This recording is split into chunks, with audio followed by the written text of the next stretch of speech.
Mon gendre pensait que je dormais quand il s'est glissé dans la pièce et a pris mon téléphone avec précaution.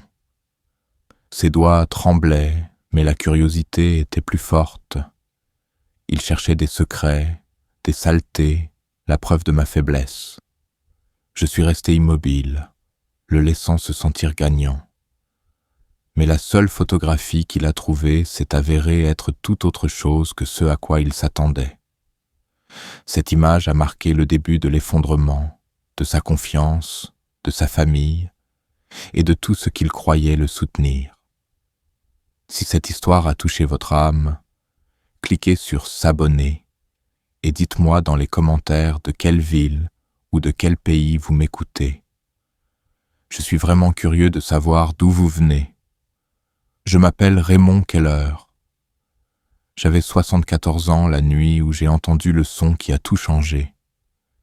J'ai travaillé comme comptable dans le bâtiment pendant plus de 40 ans, la plupart du temps penché sur des plans, des fiches de coûts et des reçus dans les coins tranquilles des baraques de chantier et des bureaux d'entreprise. Mes mains portaient encore la raideur silencieuse de décennies à taper des chiffres, et mes yeux étaient devenus lents à s'adapter après des années sous des lumières fluorescentes. Mais mes oreilles avaient toujours été aiguisées, assez aiguisées pour entendre le faible gémissement du bois dans une maison au repos, assez aiguisées pour faire la différence entre le vent et des pas. Je vivais avec ma fille et sa famille depuis près de 6 mois. Ils m'ont accueilli après que mon deuxième AVC ait clairement montré que je ne pouvais plus gérer les escaliers de ma propre maison. Vendre la maison a été un chagrin silencieux que je n'ai pas exprimé. L'agent immobilier avait trop souri. Les acheteurs l'ont qualifié de confortable et de super opportunité à rénover. Ils avaient arraché le lilas dans le jardin avant même que l'encre sur les papiers ne soit sèche. Je n'y suis pas retourné. Chez ma fille, on m'a donné la plus petite chambre, nichée derrière la buanderie, à côté du placard du chauffe-eau. La fenêtre donnait sur une clôture. Les murs étaient fins. La nuit, je pouvais entendre le lave-vaisselle terminer son cycle de rinçage, le bourdonnement de la climatisation centrale s'éteindre, les légers clics des portes de placard à l'étage comme si la maison mâchait ses propres pensées dans le noir. Le lit était trop mou et trop bas. Il me faisait mal aux genoux quand j'essayais de me lever. Cette nuit-là avait été humide. La fin juillet en Ohio donnait toujours l'impression d'être doucement pressé entre 2 serviettes mouillées. L'air pesait dans mes poumons comme du coton. Je m'étais endormi en t-shirt léger, sans couverture. Le ventilateur sur la table de chevet tournait avec un rythme régulier, cliquant à chaque fois qu'il atteignait son point de retournement. Je me souviens l'avoir écouté. Un clic, 2, silence.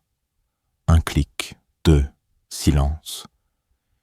Et puis un son différent. C'était le son de la poignée de ma porte qui tournait lentement. Pas un grincement, juste la douce compression du loquet, comme quelqu'un qui presse son pouce dans le ventre d'une pêche mûre. J'ai gardé les yeux fermés. Mon corps s'est tendu, mais pas visiblement. J'étais un dormeur léger depuis l'armée et cette compétence ne m'avait jamais quitté. Un homme apprend à respirer différemment quand il fait semblant de dormir. Plus superficiellement, plus espacé, immobile. La porte s'est ouverte. Je l'ai entendue, si prudente, si délibérée. J'ai senti la faible odeur d'eau de Cologne, quelque chose de vif et de moderne, du genre avec une étiquette bleue et des publicités pleines de voitures rapides et d'hommes torse nus. Pas le genre que je portais. C'était mon gendre, Michael. Il s'est déplacé silencieusement, trop silencieusement pour quelqu'un qui voulait juste voir si un vieil homme allait bien. Ses pas étaient doux sur la moquette, mais ils se sont arrêtés, brièvement, quand il a atteint le lit. Je pouvais sentir sa présence comme de l'électricité statique. J'ai entendu le froissement de son jean quand il s'est accroupi. Puis j'ai senti le plus léger contact de sa main sur la table de chevet. Mon téléphone était là. Il l'a pris. Il devait penser que je dormais profondément. Les patients victimes d'un AVC, supposait-il probablement, dorment comme des morts. J'ai laissé ma respiration ralentir encore plus. J'ai laissé mon bras rester flasque sur le côté du matelas. Mes doigts ont tressailli involontairement, mais il n'a pas semblé le remarquer. Je l'ai entendu reculer vers la porte, probablement pour se tenir sous la lumière du couloir. Je savais que cette lumière bourdonnait. Je l'avais entendu assez de fois en me traînant jusqu'à la salle de bain à 3 heures du matin. Il ne l'a pas allumée. Au lieu de cela, j'ai entendu les légers tapotements, le son indubitable de quelqu'un essayant de déverrouiller un écran. Je n'avais pas de code de passe. Je l'avais laissé ainsi exprès. La plupart des gens ne s'attendent pas à ce que les vieillards gardent des secrets. Les tapotements se sont arrêtés. De nouveau le silence, puis une lente expiration, comme quelqu'un qui regarde un film qu'il ne comprend pas. Une pause, puis un autre tapotement. Peut-être a-t-il fait défiler, peut-être a-t-il zoomé, peut-être a-t-il cessé de respirer. Je suis resté immobile. Mon bras était engourdi d'être resté d'un côté, et mon cou commençait à se raidir, mais je n'ai pas bougé. Il a remis le téléphone exactement au même endroit, si soigneusement que ça m'a donné un frisson. Puis la porte s'est refermée, et j'ai entendu ses pas s'éloigner dans le couloir. Doux, rapide, calculé. J'ai ouvert les yeux dans le noir. Le ventilateur de plafond au-dessus de moi tournait paresseusement, une pâle légèrement déséquilibrée. La lumière rouge du détecteur de fumée clignotait une fois toutes les 10 secondes. La maison avait repris sa respiration. Mais quelque chose avait changé. Quelque chose de vital. J'ai regardé le téléphone sur la table de chevet sans le toucher. Il avait trouvé la photographie, celle que j'avais prise il y a 40 ans, à l'époque où j'avais encore les cheveux noirs et une mâchoire plus nette. Celle que je gardais non pas par sentimentalisme, mais par nécessité. Elle montrait un homme à côté de moi, sa main sur mon épaule, souriant trop largement pour l'appareil photo. Un homme dont la réputation avait depuis grimpé comme un échafaudage autour de l'État. Il n'était personne pour ma famille, mais tout pour l'équilibre de nos vies. Je ne leur ai jamais dit qui il était. Je ne leur ai jamais dit ce que nous avions signé. Mais la photo était là, dans ma galerie, non cachée, non étiquetée, juste en attente. Je connaissais Michael. Je l'avais vu manœuvrer dans les conversations. Je l'avais observé avec des clients et des collègues, faisant semblant d'être poli tout en cherchant le contrôle. C'était le genre d'homme qui prenait la gentillesse pour de la faiblesse, le silence pour de la reddition. Il voyait la vieillesse comme une opportunité. Pour lui, j'étais un tiroir fermé. Et maintenant, il pensait avoir la clé. Mais il ne connaissait pas le reste de l'histoire. Il ne savait pas ce que la photo signifiait, ni à combien de choses elle était liée. Il ne savait pas la raison pour laquelle je ne l'avais jamais effacée, ni combien de personnes elle pourrait ébranler si elle était placée entre les bonnes mains, ou les mauvaises. J'ai refermé les yeux, mais je n'ai pas dormi. Pas cette nuit-là. Mon corps est resté immobile, mais mon esprit a commencé à bouger. Non pas en panique, en calibration silencieuse.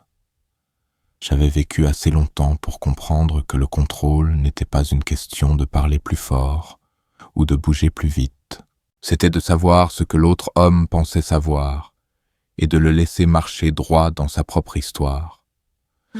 Michael avait ouvert la porte en pensant être le voleur, mais je l'avais laissée ouverte. Le lendemain matin est arrivé sans cérémonie. La lumière s'est infiltrée lentement à travers les stores, projetant des bandes pâles sur les murs beiges de ma chambre. C'était le genre de lumière qui ne réchauffait rien, mais qui révélait. J'ai entendu les bruits habituels de la maison qui se réveille, des portes de placard qui claquent trop fort, le grincement aigu du micro-ondes, le brouhaha lointain des dessins animés de la télévision du salon. Je suis resté au lit plus longtemps que d'habitude, non pas parce que j'étais fatigué, mais parce que je ne voulais pas bouger. L'immobilité était devenue une sorte d'armure. Quand je me suis finalement assis, mon corps m'a rappelé chaque année que j'avais vécu. Mes genoux me faisaient mal de cette manière sourde et constante qui vous donne l'impression de vous enfoncer en vous-même. J'ai attrapé mes pantoufles, la gauche plus usée que la droite, et je les ai regardées un moment avant de les enfiler. Le sol était froid sous mes pieds, et l'air de la pièce portait ce froid matinal métallique que seuls les vieux os peuvent détecter. Je n'ai pas touché au téléphone. Pas encore. Je me suis lavé le visage dans la petite salle de bain du couloir, laissant l'eau couler longtemps avant de la prendre dans mes mains. Je ne me suis pas regardé dans le miroir. J'avais depuis longtemps cessé de chercher des signes de vie dans ce reflet. Mon visage ne me surprenait plus, mais il ne me rassurait plus non plus. Il était simplement là, comme un substitut que le monde ne regardait plus directement.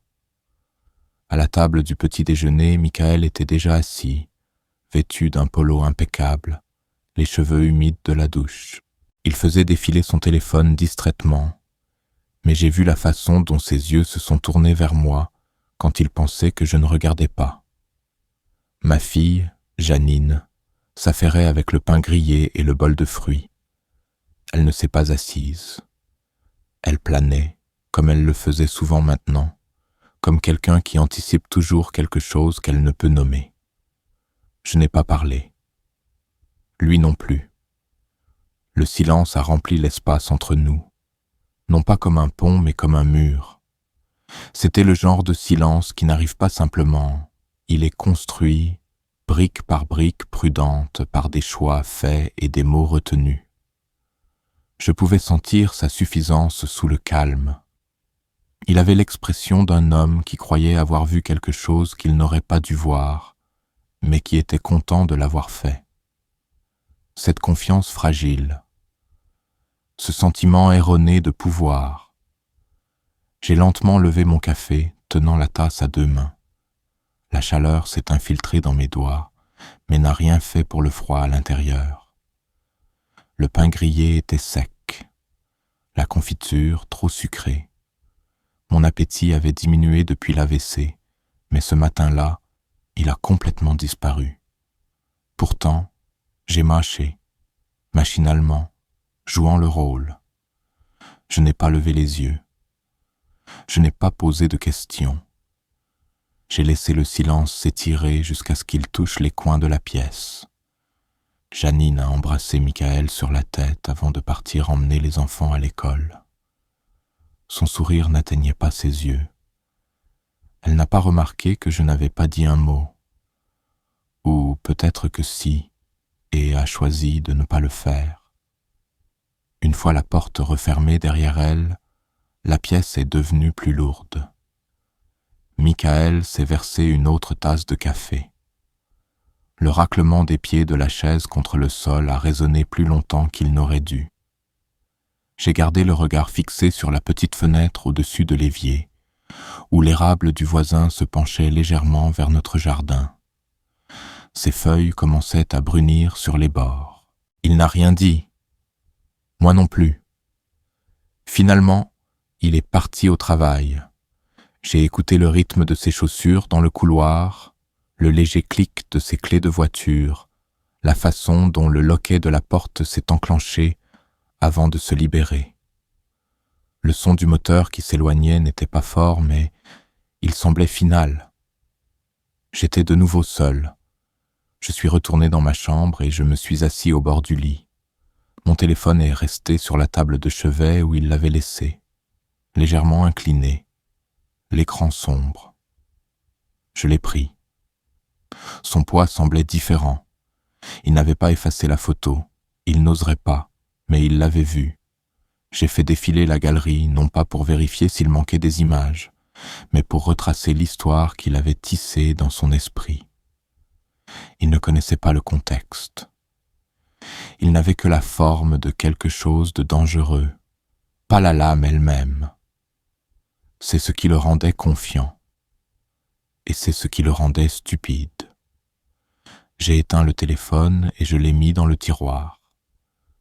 J'ai passé le reste de la matinée en silence, non seulement sonore mais aussi en mouvement. Je n'ai pas lu le journal. Je n'ai pas allumé la télévision. Je me suis assis dans le vieux fauteuil près de la fenêtre et j'ai regardé les ombres se déplacer sur le mur. Parfois, il faut laisser une maison respirer, juste pour voir où les fissures commencent à se former. Dans l'après-midi, Janine est revenue. Elle m'a apporté un sandwich de l'épicerie que j'aimais. Dinde et suisse sur seigle, sans moutarde. Je l'ai remerciée d'un signe de tête. Elle est restée un moment dans l'embrasure de la porte, plus longtemps que d'habitude, comme si elle attendait une question qu'elle ne voulait pas entendre. Ses doigts tripotaient l'ourlet de sa manche. J'ai remarqué qu'elle ne portait pas son alliance ce jour-là. Elle n'a rien dit. Moi non plus. Ce soir-là, alors que le soleil baissait sa lumière sur la clôture du fond, j'ai vu la voiture de Michael revenir. Il est sorti plus lentement que d'habitude. Il ne portait rien. Pas de mallette, pas de sac d'ordinateur, juste des clés et un visage qui s'efforçait trop d'être vide. Il ne m'a pas parlé en entrant. Il a embrassé Janine rapidement et a disparu dans le bureau à l'étage. Le dîner a été plus silencieux que le petit déjeuner. Les enfants parlaient entre eux de projets scolaires et de mes aventures à la cafétéria. Janine m'a demandé une fois si je voulais plus de purée de pommes de terre. J'ai secoué la tête. Michael n'a pas levé les yeux de son assiette.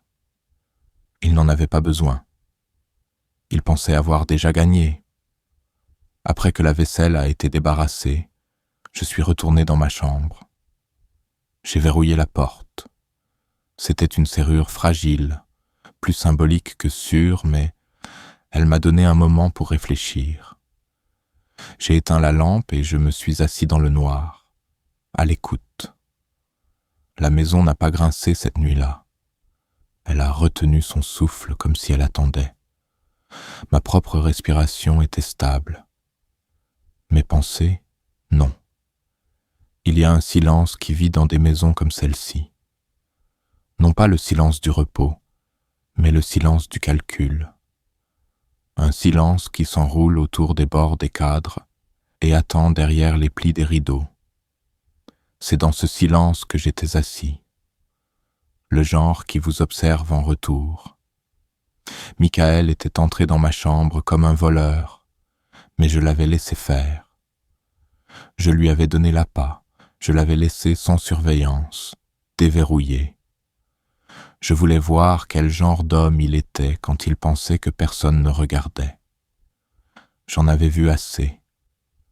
Ce qu'il ne savait pas, ce qu'il ne pouvait absolument pas deviner, c'est que le silence qu'il avait laissé derrière lui n'était pas vide. Il était plein de dents. La photographie avait été prise un après-midi froid et sec de 1986. Je me souvenais de la sensation exacte du vent ce jour-là. Comment il venait de l'est et balayait la poussière sur la fondation inachevée, recouvrant les poutres d'acier et les semelles de mes bottes. Nous nous tenions devant ce qui allait devenir le plus grand projet de logements sociaux du comté. À l'époque, ça ne ressemblait à rien de plus que de la terre et des promesses. Mais nous avions les plans, les permis et le soutien d'hommes qui n'aimaient pas voir leur nom imprimé mais s'assuraient toujours que leurs initiales étaient gravées profondément dans les contrats. Je travaillais pour Cleveland Marston Construction depuis 12 ans lorsque le projet est arrivé sur mon bureau. Je n'étais personne de spécial. Juste un comptable expérimenté avec un dossier impeccable et une réputation discrète. Je n'étais pas le genre qu'ils invitaient à des dîners de steak ou à des soirées de poker. Mais ils me faisaient confiance. J'avais l'habitude de finir les choses à temps, sans poser trop de questions et sans faire d'erreurs. L'homme sur la photo avec moi n'était pas un constructeur. Il n'était ni architecte ni même urbaniste. C'était le genre d'homme qui avait des gens qui faisaient les choses pour lui. Des gens qui répondaient au téléphone avec des noms de famille. Des gens qui n'écrivaient jamais d'email. Le genre d'homme dont la présence rendait les pièces plus silencieuses, même s'il ne parlait pas. À l'époque, il n'était pas célèbre, mais il était en pleine ascension. Son influence grandissait dans des couloirs que je ne fréquentais pas, et ses ambitions atteignaient des dossiers que je n'étais pas censé lire. Mais il m'appréciait. Ou du moins, il appréciait mon silence. Le jour où la photo a été prise, il était descendu sur le chantier dans un lourd manteau noir. Ses chaussures étaient cirées à un point qui n'avait rien à faire dans la boue. Je me souviens de son malaise, debout dans un endroit qui n'avait pas encore appris à supporter du poids. Je tenais un presse-papier, plissant les yeux au soleil. Il a posé sa main sur mon épaule juste avant que l'obturateur ne se déclenche. Ce n'était pas censé être un souvenir, c'était de la documentation. Une preuve de présence. Nous finalisions un accord qui nécessitait une comptabilité créative. Un accord qui déplaçait des fonds d'un tas à un autre, avec juste assez de flou dans les marges, pour que tout le monde reste propre. La paperasse était en triple exemplaire, signée à l'arrière d'une voiture aux vitres teintées. J'ai classé mes copies comme je le faisais toujours, et je n'en ai plus jamais parlé. La photographie a survécu par accident. C'était l'une des dernières photos d'un appareil jetable que ma femme avait pris à l'épicerie. Elle avait utilisé la plupart de la pellicule pour des photos de jardin et des anniversaires de famille, mais les dernières images me montraient au travail. Elle l'avait prise de l'autre côté de la rue. Elle ne connaissait pas l'homme qui se tenait à côté de moi. Pour elle, ce n'était qu'un costume en arrière-plan. Quand les tirages sont revenus, j'ai glissé cette photo dans un dossier et je l'ai rangée au fond de mon classeur. Je n'avais pas peur de ce qu'elle montrait. Il n'y avait rien d'illégal sur la photo elle-même. Mais je comprenais son pouvoir. Elle plaçait un homme ambitieux à côté d'une piste papier qu'il pensait avoir disparu. C'était un point sur la carte de quelque chose de beaucoup plus grand, de silencieux et d'extrêmement fragile. Les années ont passé. Le bâtiment a été construit. Les locataires ont emménagé. L'homme à côté de moi a gravi les échelons jusqu'à ce que son nom apparaisse sur des panneaux, des bulletins de vote, des plaques. Il est devenu le genre d'homme qui apparaît à la télévision le dimanche matin et dit au pays ce dont il a besoin. Il portait des épinglettes de drapeau et parlait avec une chaleur répétée. Il a vieilli en un symbole. Et comme tous les symboles, il a oublié les détails qu'il avait là construits. Mais moi, non. J'ai quitté cette entreprise après une alerte cardiaque en 1993. J'ai pris ma retraite anticipée. J'ai déménagé dans une maison plus petite. Je suis resté discret. Je n'ai jamais parlé de ce chapitre de ma vie à Janine. Elle savait que j'avais travaillé dans la finance de la construction, mais elle n'a jamais demandé beaucoup plus. Elle supposait que ma vie avait été faite de feuilles de calcul et de réunions de projets. Je l'ai laissé le croire. De temps en temps, j'ouvrais ce dossier. Non pas par nostalgie, juste par curiosité. Je passais mon pouce le long du bord du papier, toujours net, toujours ferme. La photo ne s'était pas estompée. Je la gardais entre deux feuilles de support sans acide, de la manière dont les archivistes conservent des preuves. Je ne l'ai jamais scannée. Je ne l'ai jamais téléchargée. Je ne faisais pas confiance aux nuages ni aux algorithmes. Certaines choses appartenaient au silence. Mais un jour, peu de temps avant mon premier AVC, j'en ai pris une photo avec mon téléphone. Je ne peux pas expliquer pourquoi. Peut-être parce que je sentais que quelque chose changeait. Peut-être parce que je savais que le corps vous trahit par à-coups et que je voulais laisser une trace. Je n'ai pas étiqueté le fichier. Je ne l'ai envoyé nulle part. Il vivait dans un dossier appelé « Divers », entre des photos d'écureuils sur le porche et des captures d'écran de reçus de parking. Quiconque le trouverait ne reconnaîtrait pas l'homme à côté de moi. Mais quelqu'un d'assez intelligent et d'assez cupide pourrait creuser. Michael était assez intelligent. Ou du moins, il le pensait. Il avait vu la photo. Je pouvais le sentir dans la façon dont il me regardait à table. Ce léger changement de ton, quand il posait des questions sur ma pension, sur mes économies, sur de vieux amis de travail. Il construisait un pont dans son esprit, essayant de me relier à quelque chose de précieux, de dangereux. Mais il était trop jeune pour comprendre le poids de cette photographie. Il la voyait comme un levier. Je la voyais comme un équilibre. Il ne savait pas que l'homme sur la photo avait des ennemis bien pires que moi. Il ne savait pas que cette image, si mal gérée, pouvait rouvrir des portes qu'il valait mieux laisser fermer.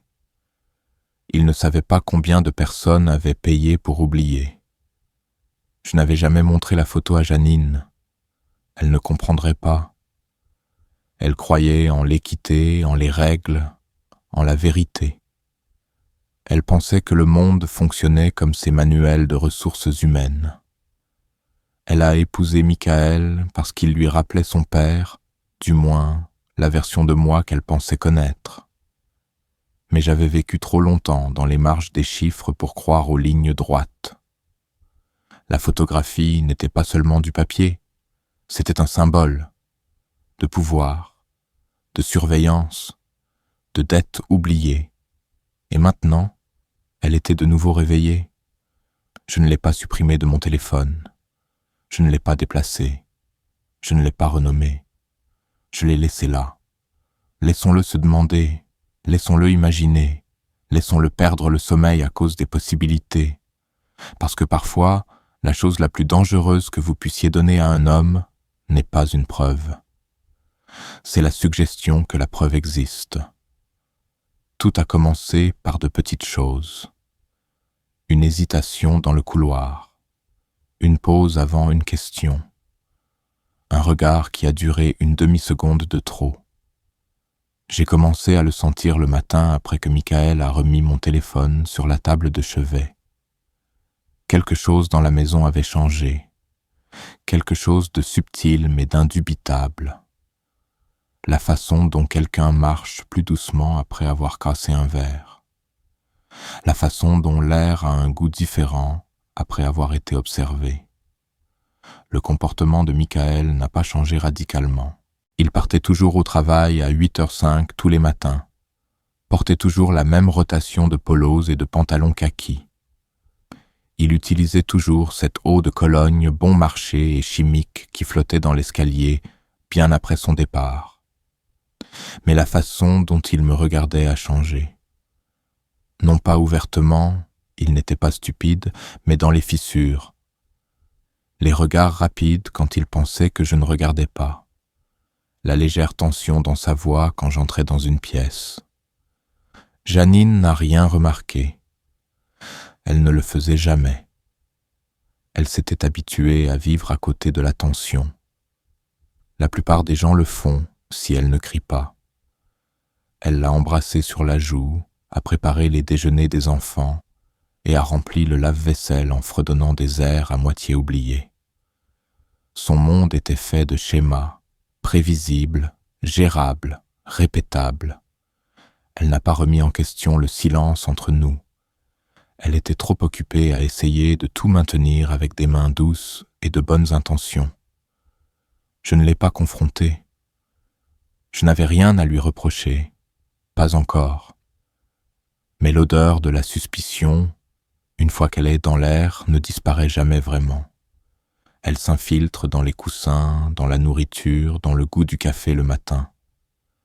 Cette semaine-là, tout a commencé à avoir un goût légèrement différent. Mon thé était trop amer. Les œufs étaient trop secs. Même l'eau du robinet avait un goût métallique, comme si elle était passée par quelque chose qu'elle n'aurait pas dû. J'ai passé plus de temps dans ma chambre, mais je ne me cachais pas. J'observais, j'écoutais. Une maison vous dit tout si vous êtes assez silencieux. J'ai entendu la façon dont les pas de Michael ralentissaient devant ma porte. J'ai remarqué comment le téléphone de Janine sonnait plus souvent et comment elle a commencé à aller dans la buanderie pour répondre. J'ai vu la façon dont Michael a commencé à verrouiller sa voiture avec la télécommande 2 fois, comme s'il ne faisait pas confiance au premier clic. Ce n'étaient pas des erreurs. C'étaient des habitudes formées par la peur. La peur de la découverte. La peur des conséquences. Un après-midi, je suis allé à la cuisine pour un verre d'eau et j'ai trouvé Michael debout près du réfrigérateur, regardant quelque chose sur son téléphone. Il ne m'a pas entendu au début. Quand il a levé les yeux, son visage a changé. Non pas avec de la culpabilité, avec du calcul. Il a souri, ce petit sourire aux lèvres pincées que les hommes utilisent quand ils veulent vous faire croire qu'ils savent quelque chose que vous ne savez pas. Il a demandé si je me sentais mieux. Je lui ai dit que oui. Il a dit quelque chose sur la météo. J'ai hoché la tête.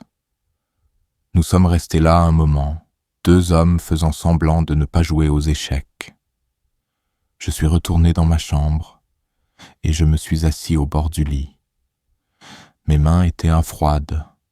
Je me suis souvenu de ce que c'était d'être dans une salle de déposition, il y a des années, quand l'entreprise pour laquelle je travaillais a dû défendre un litige avec un sous-traitant. Je n'étais pas impliqué, mais on m'avait appelé à témoigner sur une série d'autorisations de paiement. Les avocats avaient été polis mais cliniques. Ils ont disséqué des mots, se sont arrêtés sur des phrases, ont cherché des failles. Ce même sentiment s'est de nouveau installé dans ma poitrine maintenant. Le démantèlement prudent de la vérité de surface. Michael avait vu quelque chose, mais il ne l'avait pas compris.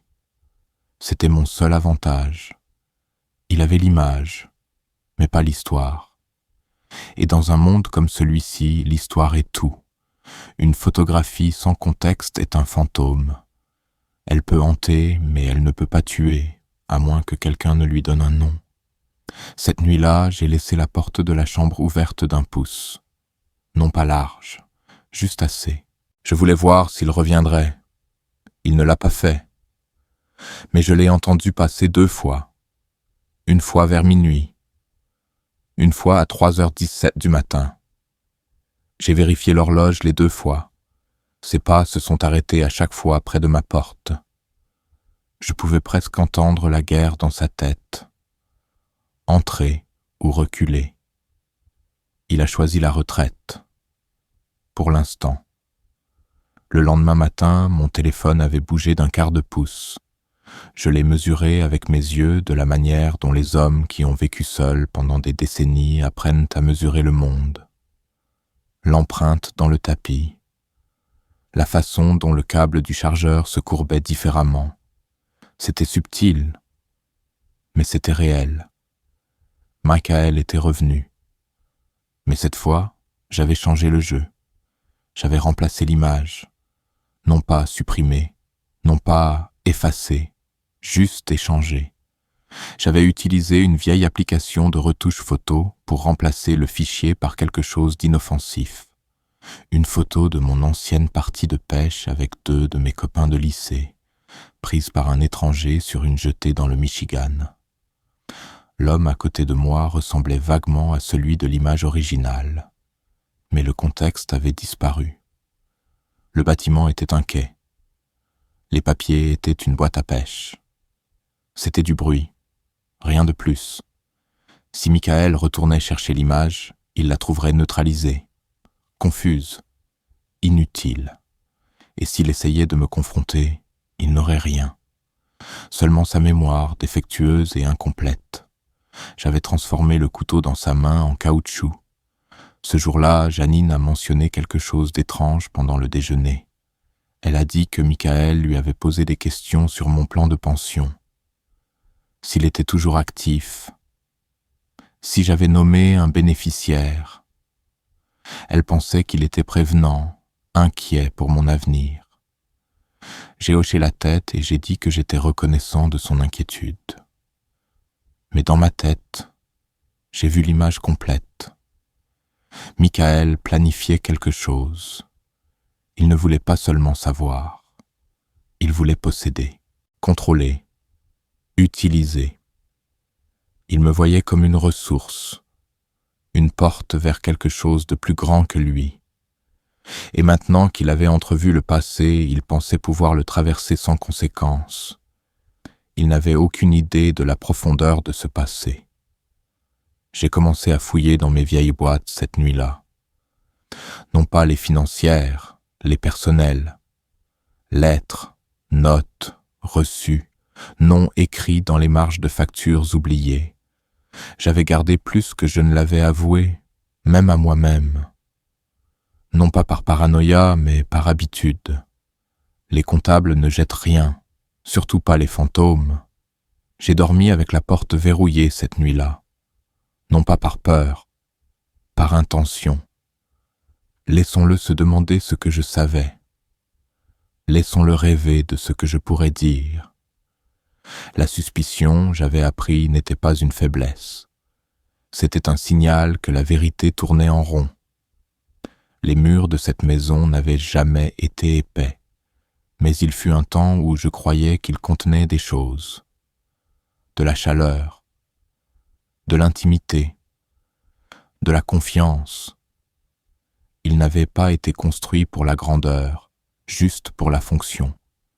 Des cloisons sèches et de l'isolant sur des montants, peints dans des couleurs neutres, choisis pour n'offenser personne. Mais quelque part, en cours de route, ils ont cessé d'être des murs et sont devenus des écrans. Poreux, fins, transparents. Le genre de murs qui laissent tout passer mais ne retiennent rien. Ça a commencé à me frapper un jeudi matin tardif alors que j'étais assis dans le salon, regardant un écureuil ronger le bord en bois de la terrasse. J'étais seul dans la pièce depuis 1 heure. Du moins, c'est ce que je pensais. Quand je me suis levé pour prendre un verre d'eau, j'ai vu le scintillement d'un mouvement, une ombre en haut des escaliers, une forme qui a disparu au moment où mes pieds ont touché le bois franc. Je me suis arrêté et j'ai écouté. La maison était silencieuse, mais du genre de silence qui bourdonne de surveillance. Michael prétendait travailler plus souvent de la maison. Appel de conférence. Projet de transition numérique. Je n'ai jamais posé de questions. Il voulait que je le fasse. C'était une partie de sa méthode, offrir juste assez d'appât de curiosité pour vous inciter à demander, afin qu'il puisse contrôler la réponse. Mais j'avais appris, au fil des années d'audits financiers et de politique de bureau tacite, que le silence pouvait être plus tranchant qu'une question. Les gens remplissent le silence avec la vérité qu'ils craignent le plus. Il a commencé à se déplacer différemment dans la maison. J'ai remarqué combien de fois il s'arrêtait près du couloir devant ma chambre, non pas seulement en passant, mais en se tenant là, comme s'il écoutait, comme s'il mesurait quelque chose. Une fois, j'ai ouvert brusquement la porte et il a reculé si vite qu'il a fait tomber un cadre du mur. Il a ri. Il a dit qu'il vérifiait le thermostat, mais il ne faisait pas froid. Puis j'ai vu que l'enceinte intelligente de la cuisine avait changé. Ce n'était pas celle qu'ils utilisaient auparavant. Celle-ci avait un nouvel anneau lumineux à sa base. Le genre qui pulse quand il attend une commande, ou qu'il enregistre. Je connaissais le modèle. J'avais vu les publicités. Elle pouvait tout entendre de l'autre côté de la pièce. Ils l'ont placée à côté du bol de fruits où elle pourrait aider avec les recettes. Mais plus personne ne cuisinait sans son téléphone à la main. J'ai commencé à parler moins. J'ai rendu mes mouvements plus lents, plus délibérés. J'ai laissé la fenêtre de ma chambre ouverte, même les nuits froides. Laisser entrer l'air réel rendait l'endroit de nouveau humain. J'ai cessé de prendre des appels téléphoniques à l'intérieur de la maison. Je sortais sur le porche, faisant semblant de vérifier la météo, et j'appelais les quelques personnes à qui je parlais encore. Non pas qu'il y en ait beaucoup, mais les quelques-uns en qui j'avais confiance méritaient d'entendre ma voix sans interférence. Les enfants ont cessé de visiter ma chambre. Je ne les blâmais pas. Les enfants sentent les choses avant les adultes. Ils perçoivent les changements de température, de ton, le rythme des pas. Ils ne savaient peut-être pas ce qui se passait, mais ils le sentaient. La maison avait changé. L'air était chargé. Chaque rire s'accompagnait d'un regard. Chaque contact s'accompagnait d'une question. Et dans une maison où rien n'est privé, même un murmure devient une diffusion. Un soir, je me suis assis dans le salon après que tout le monde soit allé se coucher. La télévision était éteinte. La seule lumière venait de la faible lampe à côté du canapé.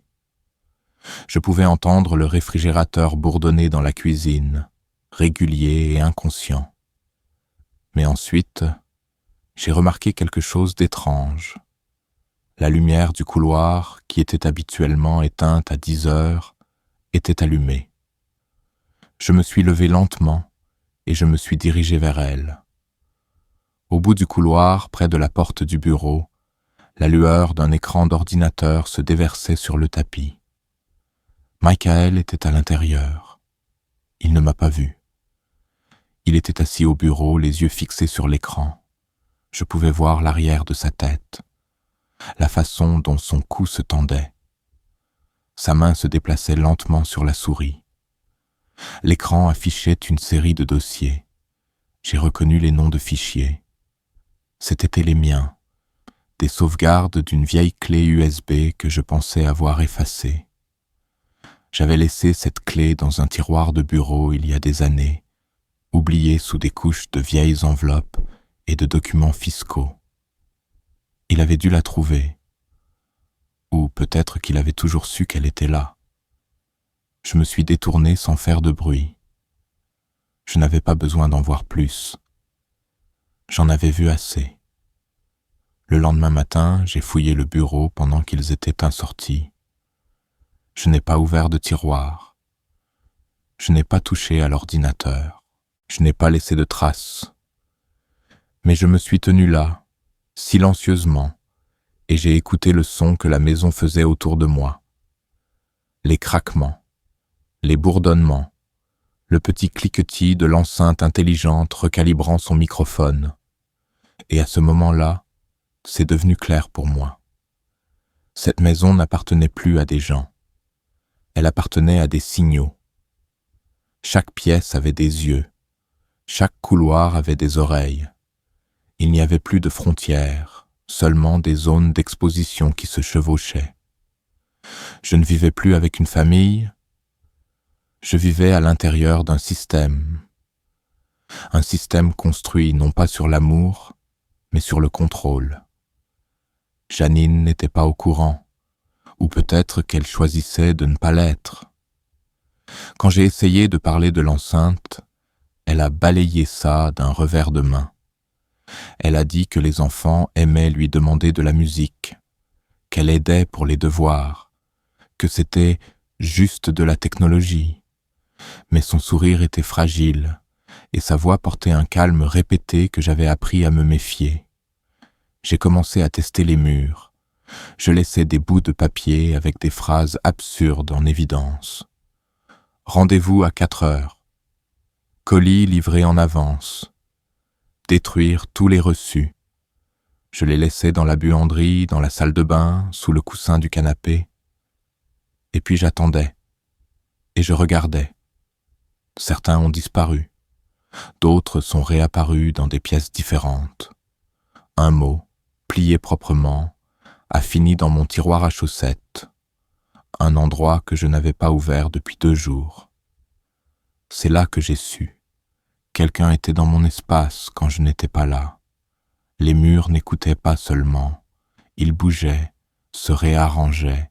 Je n'ai pas paniqué, j'avais vécu pire, mais j'ai commencé à tout documenter, non pas sur le téléphone, non pas sur l'ordinateur, à la main, dans un petit registre relié en cuir que j'avais utilisé dans les années 90 pour enregistrer les indemnités journalières et les frais de carburant. Chaque entrée était écrite au crayon. Chaque jour avait un titre. Chaque titre racontait une version différente de la même vérité.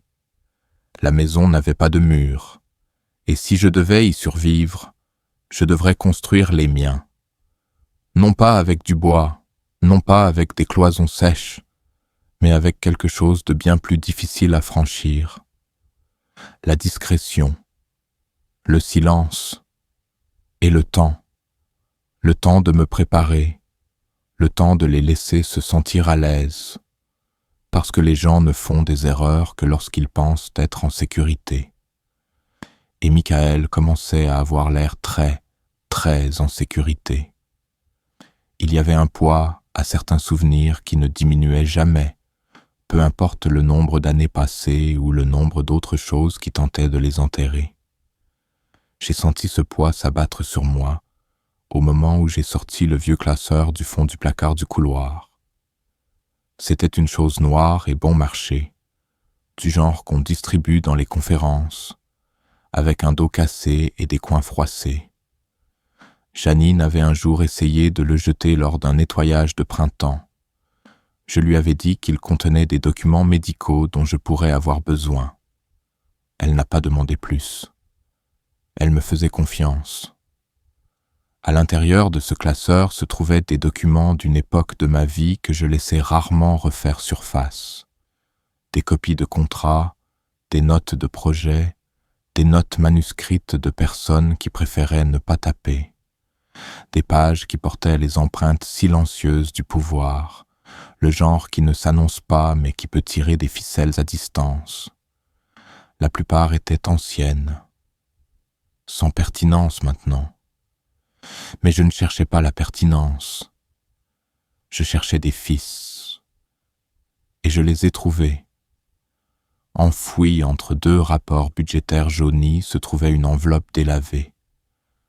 À l'intérieur, il y avait une photo que je n'avais pas vue depuis plus de 20 ans. Non pas celle que Michael avait trouvée sur mon téléphone. Une différente. Moins formelle. Moins posée. J'étais assis à une table pliante dans une baraque de chantier, ma cravate desserrée, les manches retroussées.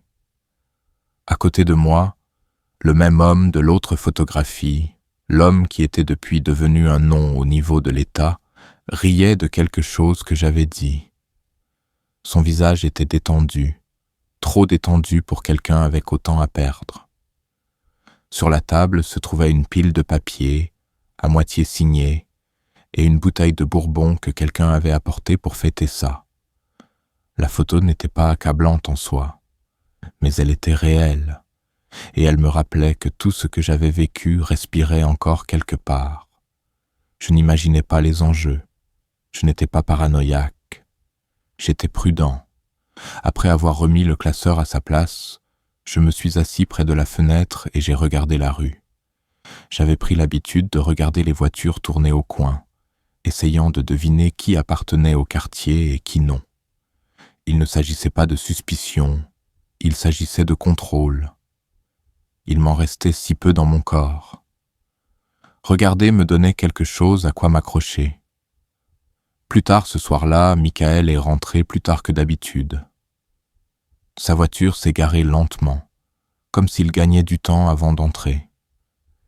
Il est resté quelques minutes au volant, illuminé par la faible lueur bleue du tableau de bord. Je pouvais voir sa bouche bouger. Il parlait à quelqu'un, peut-être au téléphone, peut-être qu'il répétait. Quand il est finalement entré, il est allé directement à la cuisine. Je suis resté dans le fauteuil, faisant semblant de faire une sieste. J'ai entendu le réfrigérateur s'ouvrir puis se fermer. Un placard a grincé. Il n'a pas parlé. Moi non plus. Mais j'ai regardé son reflet dans l'écran de télévision noirci.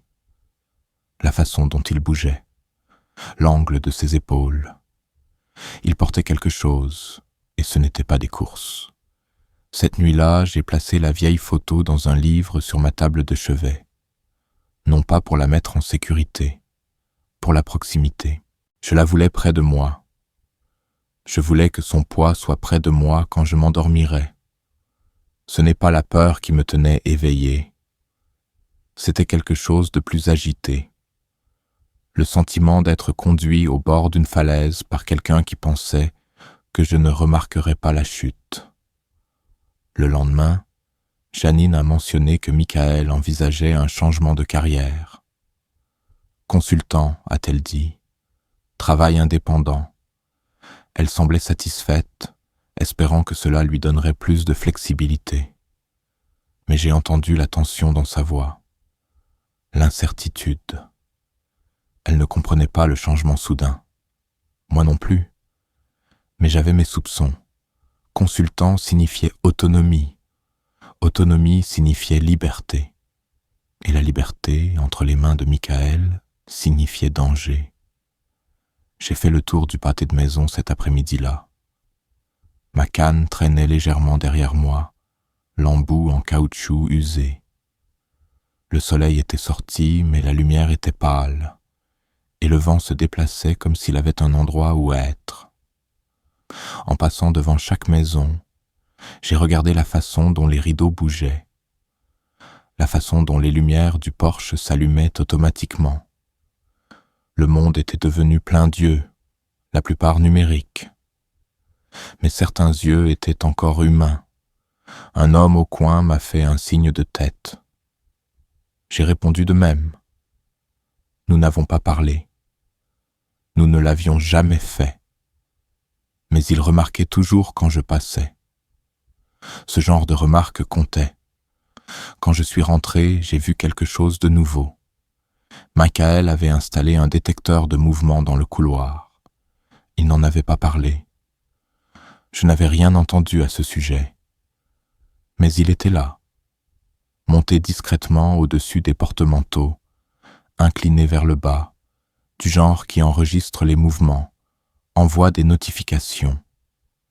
Il dirait que c'était pour la sécurité, pour les enfants, pour la tranquillité d'esprit, mais il faisait face à ma porte.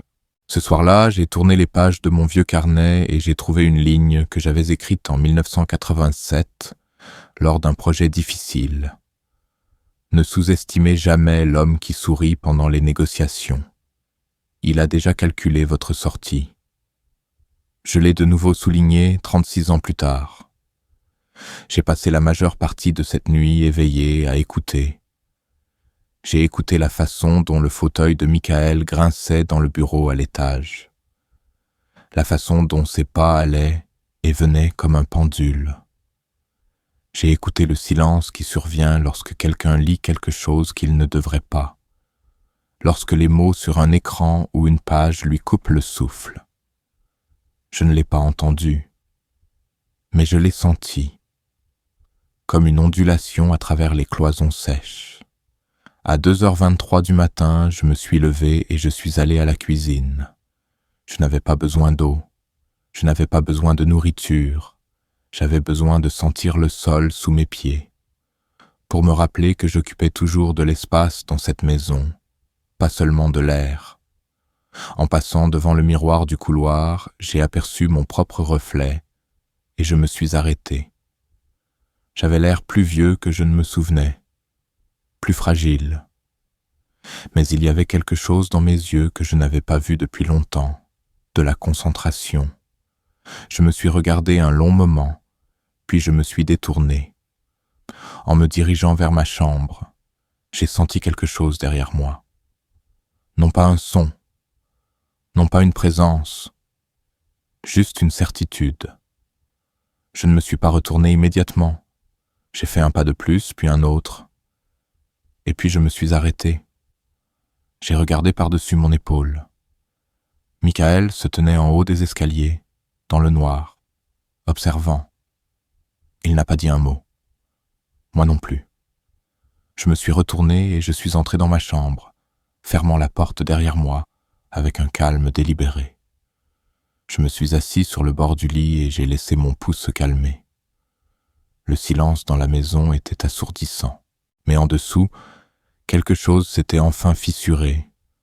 Un homme n'observe d'aussi près que lorsqu'il craint ce qu'il a manqué. Il était allé trop loin, ou pas assez loin. Quoi qu'il en soit, il avait peur. Et ça me donnait l'avantage. Le dîner avait toujours été une formalité dans cette maison. Il ne s'agissait pas de nourriture, de réconfort ou de famille. C'était une routine, une performance bien huilée dans laquelle chacun de nous jouait le rôle attendu. Janine servait dans les mêmes bols en céramique qu'elle avait achetés il y a des années dans un magasin discount. Les enfants récitaient des fragments de leur journée d'école entre deux bouchées. Michael, le soutien de famille fatigué, s'adossait à sa chaise et laissait les autres orbiter autour de lui. Je m'asseyais en silence, toujours au bout de la table, là où la lumière n'atteignait pas complètement et où la conversation n'atterrissait que rarement. Mais cette nuit-là, quelque chose dans l'air n'allait pas. Ce n'était pas la nourriture. Ce n'était pas la météo. C'était quelque chose de plus profond, de plus dense. Un changement dans le courant sous nos pieds. Janine avait fait du pain de viande, son plat de prédilection quand elle voulait du réconfort, mais ne voulait pas le demander. Le genre de dîner qu'elle pouvait préparer par réflexe, l'esprit ailleurs. J'ai regardé ses mains trembler légèrement en servant la purée de pommes de terre. Pas assez pour renverser, mais assez pour le remarquer. Ses yeux allaient de Michael à son assiette. Elle ne m'a pas demandé comment s'était passée ma journée. Elle le demandait toujours, même si elle n'écoutait jamais vraiment. Cette nuit-là, elle ne l'a pas fait.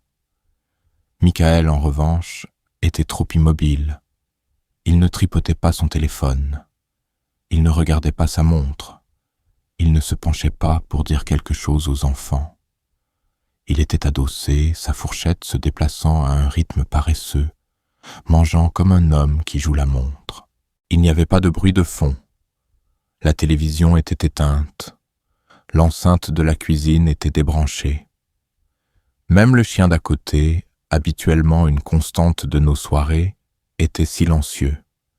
J'ai mâché ma nourriture lentement, regardant la condensation se former sur la fenêtre à côté de moi. C'était le début du printemps, mais les nuits portaient encore la froideur d'une saison qui ne voulait pas partir. Les enfants ont parlé d'un projet scolaire impliquant des modèles du système solaire. Leur voix était légère, inconsciente. Mais Janine n'écoutait pas. Et Michael, il me regardait. Non pas directement, il était trop prudent pour ça. Mais je pouvais le sentir. De la même manière que l'on peut sentir la chaleur d'un four avant même de l'ouvrir. Il m'étudiait à travers les tintements des couverts, à travers les pauses de la conversation, mesurant, calculant.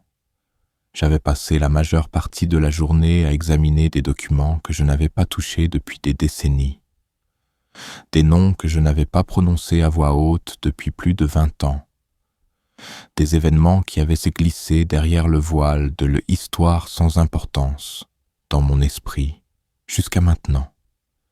Je me suis souvenu de choses que je pensais avoir oubliées, des accords en coulisses, des ajustements de projets, des dons masqués en honoraires de consultants.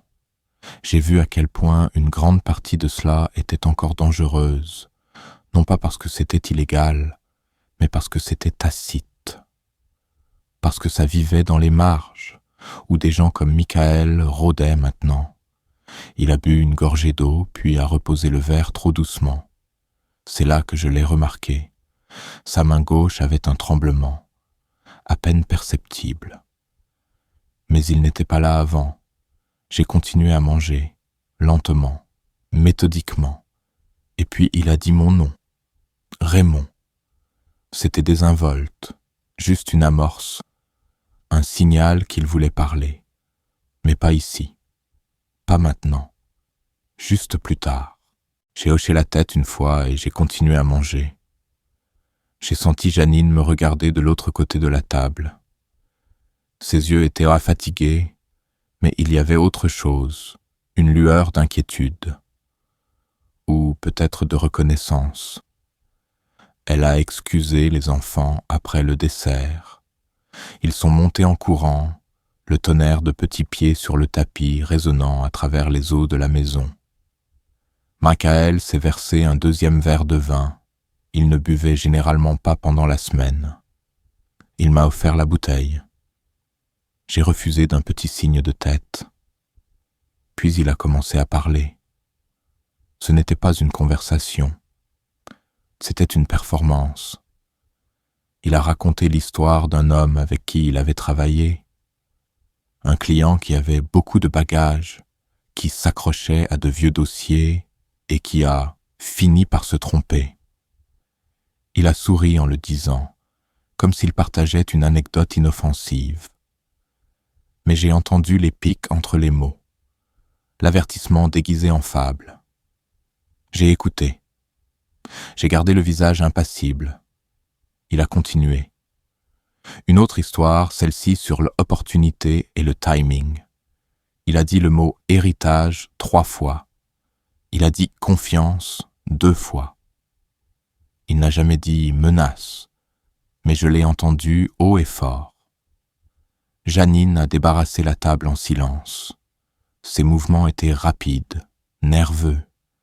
Elle n'a pas rencontré mon regard. Le bruit de la vaisselle s'entrechoquant dans l'évier semblait plus vif que d'habitude, comme du verre contre de l'os. Quand Michael s'est finalement levé pour quitter la pièce, il a posé sa main sur mon épaule. Un simple geste. Mais il y avait de la pression derrière.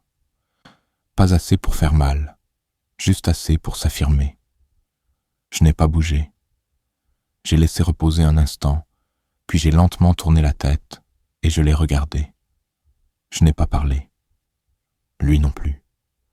Mais le silence entre nous s'est étiré et s'est resserré comme une corde. Et puis il est parti.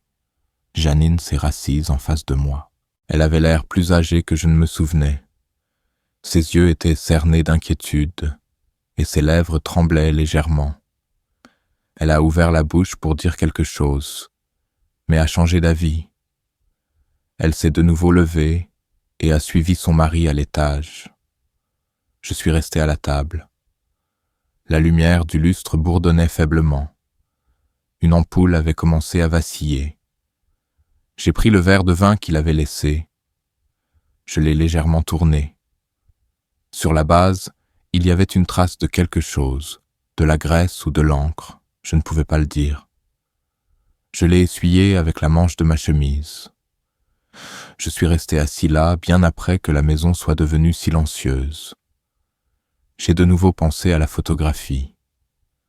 À combien d'années s'étaient écoulées depuis sa prise? À combien de pouvoir était encore enfoui dans l'expression du visage de cet homme, figé dans le temps? Et j'ai pensé à Michael, à quel point il devait être désespéré de posséder quelque chose qu'il ne comprenait pas. Il jouait un jeu qui était terminé avant même sa naissance. Mais il ne le savait pas. Il croyait être en contrôle. Et la croyance, entre de mauvaises mains, était plus dangereuse que la preuve. Je me suis levé de table et j'ai éteint la lumière. La pièce est tombée dans l'obscurité. Mais l'ombre qu'il avait laissée est restée. Le vent qui est entré par la fenêtre moustiquaire ce matin-là n'était pas comme les autres. Il ne portait pas les odeurs habituelles de paillis et de gaz d'échappement, ni le lointain vrombissement des bus scolaires qui grondaient dans les rues du quartier. Il était plus vif, plus délibéré. Il sentait quelque chose que je ne pouvais nommer, comme un changement de temps, mais pas seulement dans l'air. Il a remué quelque chose en moi. Non pas de la peur, non pas de l'effroi, quelque chose de plus ancien, quelque chose comme de la préparation. Je me suis levé plus tôt que d'habitude. La maison était encore silencieuse. Les enfants n'étaient pas encore agités dans leurs draps. Janine dormait encore. Et Michael était probablement déjà réveillé, faisant semblant de lire des emails dans son bureau à domicile avec une tasse de café qu'il ne sirotait même pas. Je me suis déplacé lentement. Non pas à cause de la douleur, bien qu'elle soit toujours là dans les articulations et dans les côtes, mais parce que je devais être délibéré. Le silence de la maison était devenu mon partenaire, et je n'aimais pas le briser sans raison. Au fond du placard du couloir se trouvait une boîte étiquetée « Impôt Thèse 2004 ». Personne n'y avait touché depuis des années. C'était le genre de boîte qui ressemblait à des déchets pour n'importe qui d'autre. Cassante, jaunissante, les coins tachés par le temps. Mais j'avais caché quelque chose sous ces formulaires sans importance. Quelque chose qui n'était pas pour le fisc. J'ai sorti la boîte et je l'ai apportée dans ma chambre. Mes mains tremblaient, non pas de nervosité, mais d'âge. Je détestais ça en vieillissant. Les mains se souvenaient encore de la précision, mais le corps trahissait la mémoire.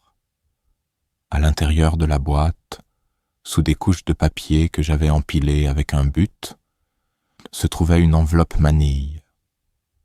Je ne l'avais pas ouverte depuis plus d'une décennie.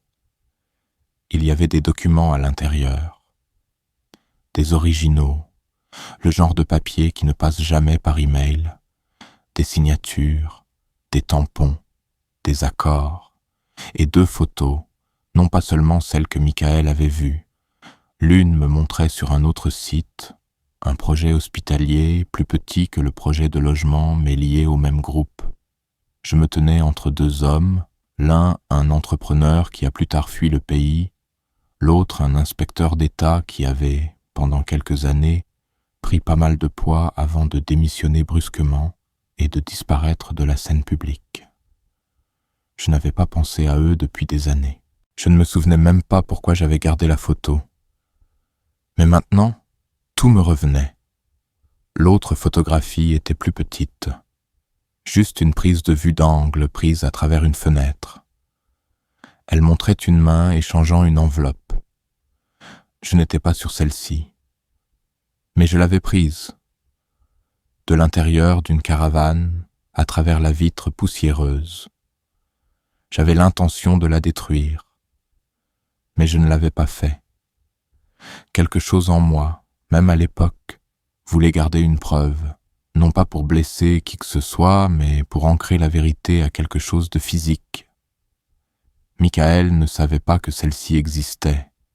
Il ne savait que ce qu'il avait vu sur mon téléphone, et il pensait que c'était tout ce qu'il y avait. J'ai sorti une enveloppe propre de mon tiroir et j'y ai glissé les 2 photographies, ainsi qu'une seule feuille de papier que j'avais écrite il y a longtemps. Un résumé. Pas d'accusation, pas de menace, juste des faits. Je l'ai scellé et je l'ai adressé à un nom que je n'avais pas prononcé à voix haute depuis des décennies. Un homme qui me devait une faveur, ou qui craignait ce que je savais. Quoi qu'il en soit, j'avais confiance qu'il comprendrait ce que signifiait recevoir l'enveloppe.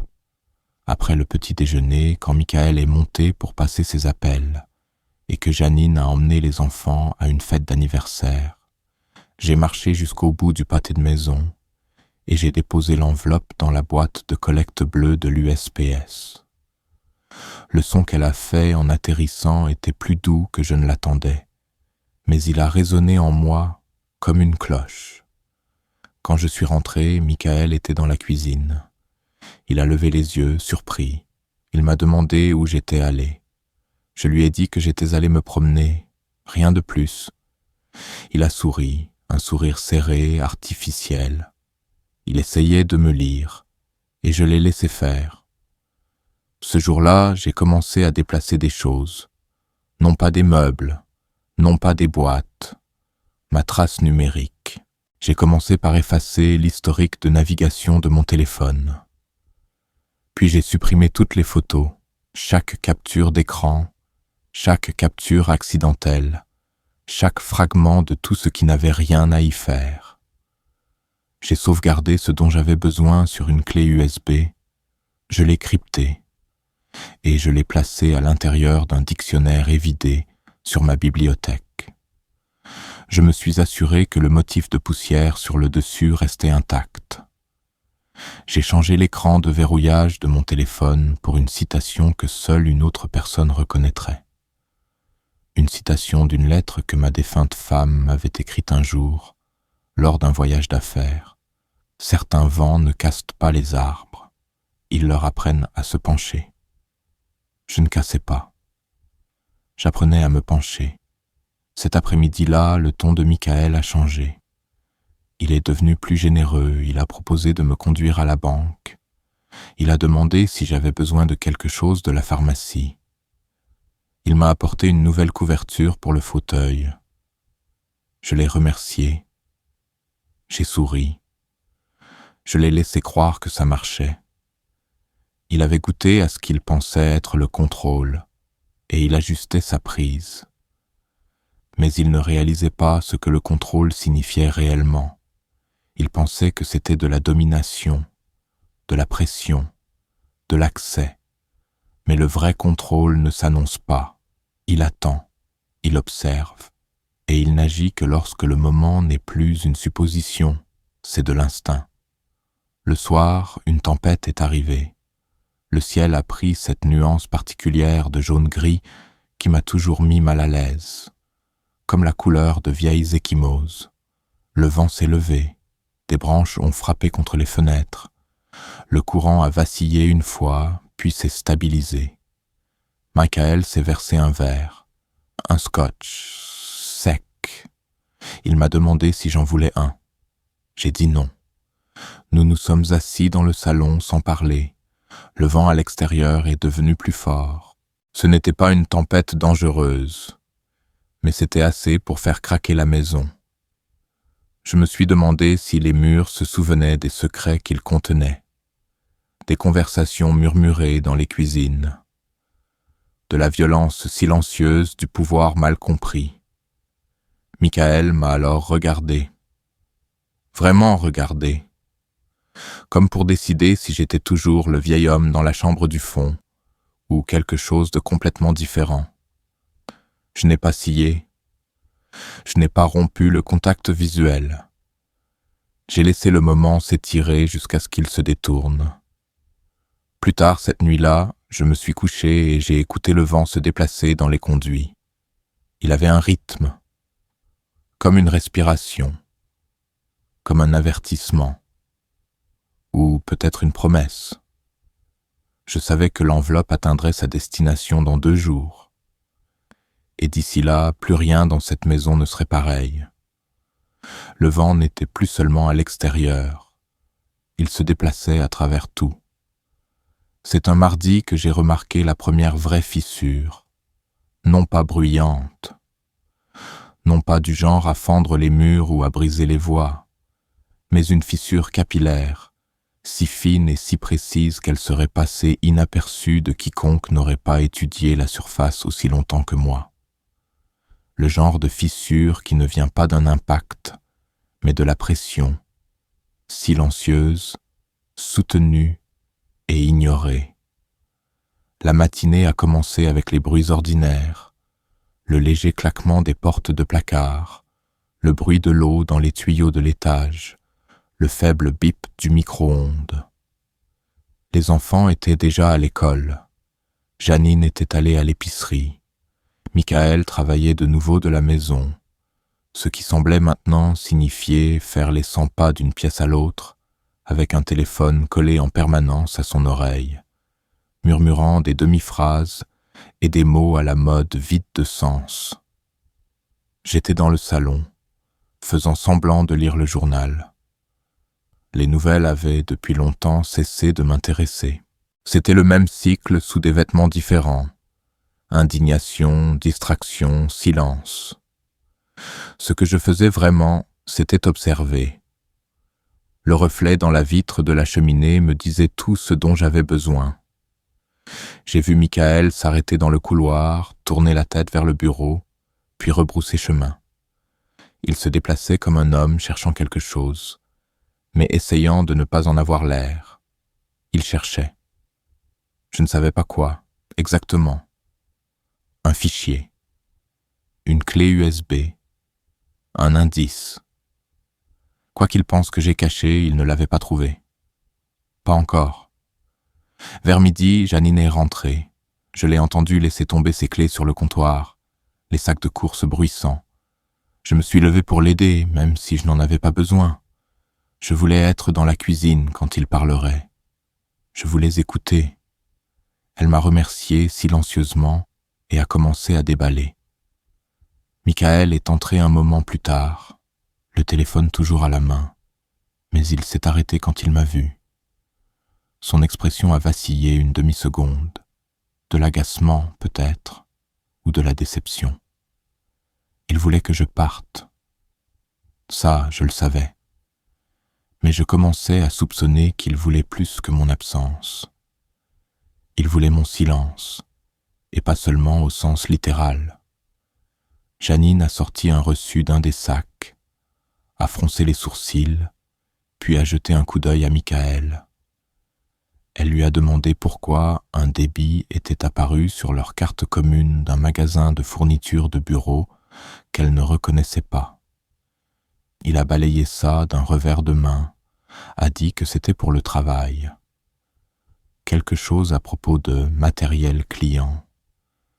Mais j'ai vu son expression changer, juste légèrement. Ses sourcils ne se sont pas levés, ils se sont froncés. Non pas de la curiosité, non pas de la suspicion, quelque chose de plus profond, de la reconnaissance. Il a continué à parler, trop et trop vite. Elle l'a laissé finir, a hoché la tête et est retournée décharger les courses. Elle n'a pas dit un mot de plus, mais ses mains se sont déplacées plus vite, plus serrées. Les oranges ont heurté le comptoir un peu trop fort. C'était ça. C'était le moment. La fissure. Elle ne lui faisait plus entièrement confiance. Plus maintenant.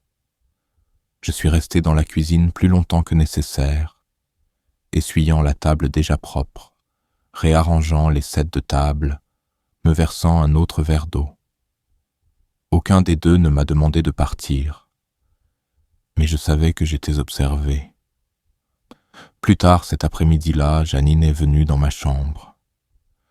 Elle ne l'avait pas fait depuis des semaines. Elle a d'abord frappé doucement, puis a passé la tête et a demandé si je voulais qu'elle fasse la lessive. Je l'ai remerciée, j'ai dit que je l'avais déjà faite, ce qui était un mensonge. Elle s'est attardée.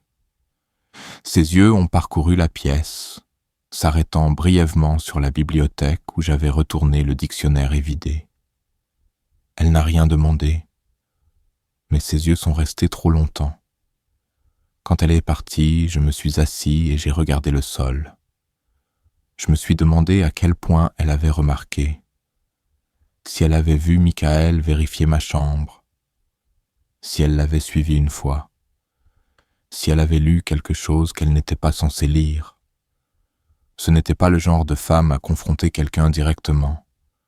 Elle absorbait les choses, les classait, les laissait former des schémas. Elle était la fille de son père. Ce soir-là, le dîner était encore plus silencieux que d'habitude. Les enfants semblaient inconscients, bavardant sur quelque chose qu'ils avaient appris en cours de sciences. Michael n'a pas participé. Janine a à peine touché à sa nourriture. J'ai mâché lentement, les observant tous les deux sous mes paupières baissées. Puis Michael a parlé. Il a dit quelque chose sur le fait de mettre les choses en ordre, sur la façon dont lui et Janine avaient discuté de réduire la taille de la maison. Il m'a regardé en le disant, bien que ces mots s'adressent à toute la table. J'ai tout de suite compris. C'était un signal, un test. Il voulait voir à quel point je résisterais, à quel point j'avais deviné. Janine n'a rien dit, pas même un hochement de tête. J'ai posé ma fourchette, je me suis essuyé la bouche avec la serviette en tissu et j'ai dit que la maison leur appartenait et que je suivrais le plan qu'ils choisiraient. Mon ton était égal, mon expression illisible. Mais mes mots n'étaient là pas ce qui importait. Ce qui importait, c'était le silence qui a suivi. Michael a souri. Une ligne fine et victorieuse. Mais Janine, non. Ses doigts ont tressailli à côté de son verre. Elle ne l'a pas pris. Cette nuit-là, je suis allé me coucher tôt, mais je n'ai pas dormi. Je suis resté dans le noir, fixant le plafond, écoutant le vent taper contre la vitre. Mes mains reposaient sur ma poitrine, l'une sur l'autre. J'ai respiré lentement, régulièrement, comptant chaque expiration. Quelque temps vers minuit, j'ai entendu des pas. Pas d'enfant, pas de Janine. Michael, il est passé devant ma porte, s'est arrêté, puis a continué. J'ai attendu. 15 minutes plus tard, j'ai entendu la voix de Janine, basse, urgente, non pas en colère, mais ferme. Je ne pouvais pas distinguer les mots, mais je n'en avais pas besoin. J'ai entendu le ton. Elle posait des questions maintenant. Il mentait. Et elle le savait. La fracture avait commencé, non pas une rupture. Pas encore. Mais la première fissure capillaire avait fendu la surface.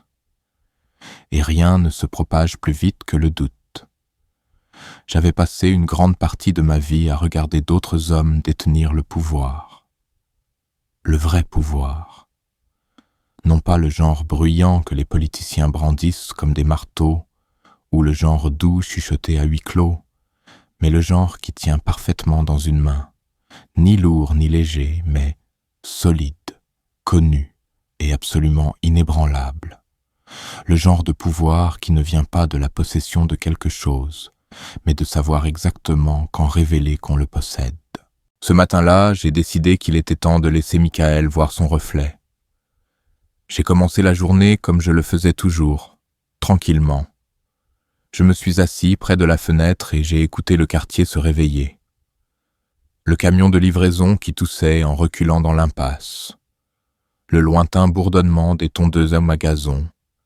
Les oiseaux annonçant rien de particulier. C'était un rythme sur lequel j'étais venu à compter.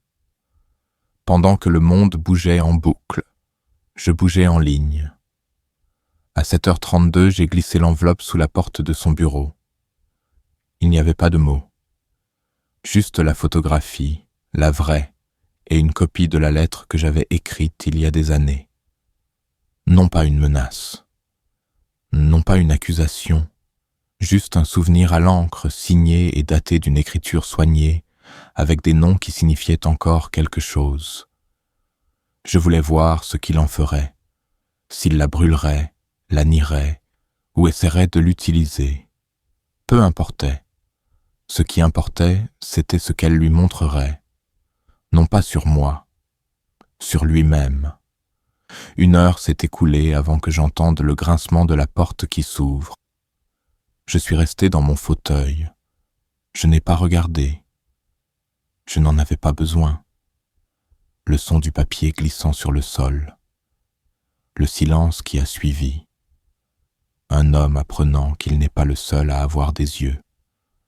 Un homme réalisant qu'il n'est plus celui qui tient le rideau. Michael n'est pas descendu pour le petit déjeuner. Janine l'a remarqué. Elle a demandé si je l'avais vu. J'ai dit non. Elle a dit qu'il avait verrouillé la porte derrière lui et n'avait pas répondu quand elle a frappé. Les enfants étaient à l'école. La maison était calme. L'air avait cette pression particulière, comme la lourdeur avant un orage, non pas dans les nuages, mais dans les espaces entre les mots. Je me suis assis à la table de la salle à manger et j'ai attendu. À midi, il est apparu. Son visage était calme, mais d'un mauvais genre de calme. Le genre qu'un homme porte quand il essaie de se souvenir comment être humain. Il est entré dans la cuisine et a ouvert le réfrigérateur sans rien dire. La porte est restée ouverte plus longtemps que nécessaire. Il a sorti une bouteille d'eau, a refermé la porte et s'est tourné vers moi. Ses mains tremblaient, juste légèrement, assez pour le trahir. Il a demandé si j'avais fouillé dans son bureau. Je lui ai dit que non. Il n'a pas insisté. Il a juste hoché la tête une fois et a bu une longue gorgée de la bouteille. Puis il est remonté. C'est là que j'ai su. Il n'a pas compris ce que je lui avais donné. Il pensait que la photographie était une menace, un avertissement, une ligne dans le sable. Mais ce n'était pas le cas. C'était un miroir, et il ne pouvait pas le regarder sans voir quelque chose qu'il n'aimait pas. Ce soir-là, Janine m'a demandé de l'aider à plier le linge. Je me suis assis à côté d'elle sur le canapé, pliant des serviettes avec des doigts qui se souvenaient encore de la structure. Elle était silencieuse, concentrée, mais je pouvais dire que ses pensées étaient ailleurs. J'ai demandé si tout allait bien. Elle a hésité, puis a dit que Michael était distant, distrait. Elle ne savait pas pourquoi. Je voulais le lui dire. Je voulais traverser la frontière fragile entre nous et lui offrir toute l'histoire, sans phare et laide. Mais je ne l'ai pas fait, parce qu'elle l'aimait encore. Et parfois, il faut laisser les gens arriver à la vérité par eux-mêmes. Plus tard, après qu'elle soit allée se coucher, j'ai traversé la maison, lentement, méthodiquement. Je me suis tenu dans chaque pièce et j'ai fait l'inventaire. Non pas d'objets, d'histoire. L'endroit en était plein. Les légères éraflures sur la rampe où les enfants avaient traîné des jouets. La tache sur le mur du salon où la peinture ne correspondait pas. La bosse dans le couloir d'une valise tombée. Une maison en couche dans le sédiment de la mémoire. Mais quelque chose avait changé. Il y avait un nouveau silence maintenant. Un silence qui écoute. Le genre qui vient après que quelque chose se brise. Non pas bruyamment, mais profondément. Dans le bureau de Michael, l'enveloppe n'était plus sur le bureau. La poubelle était vide. Le tiroir à côté du clavier était verrouillé. Il avait réagi. Il avait agi. Et maintenant, il réfléchissait. C'était bien, parce que la pensée mène au doute, et le doute ouvre des fissures. Je suis retourné dans ma chambre, et je me suis assis au bord du lit. J'ai ouvert le tiroir et j'ai sorti la deuxième enveloppe, identique. À l'intérieur, une autre copie de la photo, une autre lettre, adressée à quelqu'un d'autre. Je l'ai posée sur le bureau. Demain, je la posterai. La tempête n'était pas encore arrivée, mais la pression avait changé. Et dans le miroir qu'il portait maintenant, Michael verrait quelque chose qu'aucun homme ne veut affronter, son reflet non pas tel qu'il se croyait, mais tel qu'il était devenu. Et une fois qu'on a vu cette version de soi-même, on ne dort plus tout à fait de la même manière. La certitude est une sorte d'armure. C'est ce que portent les hommes comme Michael tous les jours, sur mesure, repassée et invisible à l'œil nu. Elle se glisse sous leur sourire et derrière leurs mots. Elle leur permet de croire qu'ils sont intouchables, inébranlables, toujours 2 pas en avant. Mais comme toute armure, la certitude a une faiblesse. Non pas de l'extérieur, de l'intérieur. Elle se corrode lentement, discrètement. Ça commence par un murmure, pas un cri. Et ce matin-là, je pouvais entendre le métal commencer à céder. Je me suis réveillé tôt, non pas parce que je ne pouvais pas dormir, mais parce que je ne voulais pas. Je ne voulais pas le manquer. J'avais senti la tension monter dans la maison comme le lent resserrement d'une corde. Le genre qui a l'air décoratif au début, puis qui commence à tirer. Chaque son avait commencé à sembler plus fort. Chaque mouvement, plus pesant. Je me suis habillé avec soin, enfilant un vieux cardigan aux manches effilochées et lissant le col jusqu'à ce qu'il soit droit. Je me suis regardé dans le miroir, non pas pour ajuster mon apparence, mais pour stabiliser mon expression. Je devais être neutre, calme, comme si la journée à venir n'était pas différente des autres. Au petit déjeuner, Michael n'est pas descendu. Janine était assise à la table, regardant son café. Les enfants étaient déjà partis, déposés tôt pour une sortie scolaire. Le silence dans la cuisine était profond. Elle n'a pas demandé où il était. Moi non plus.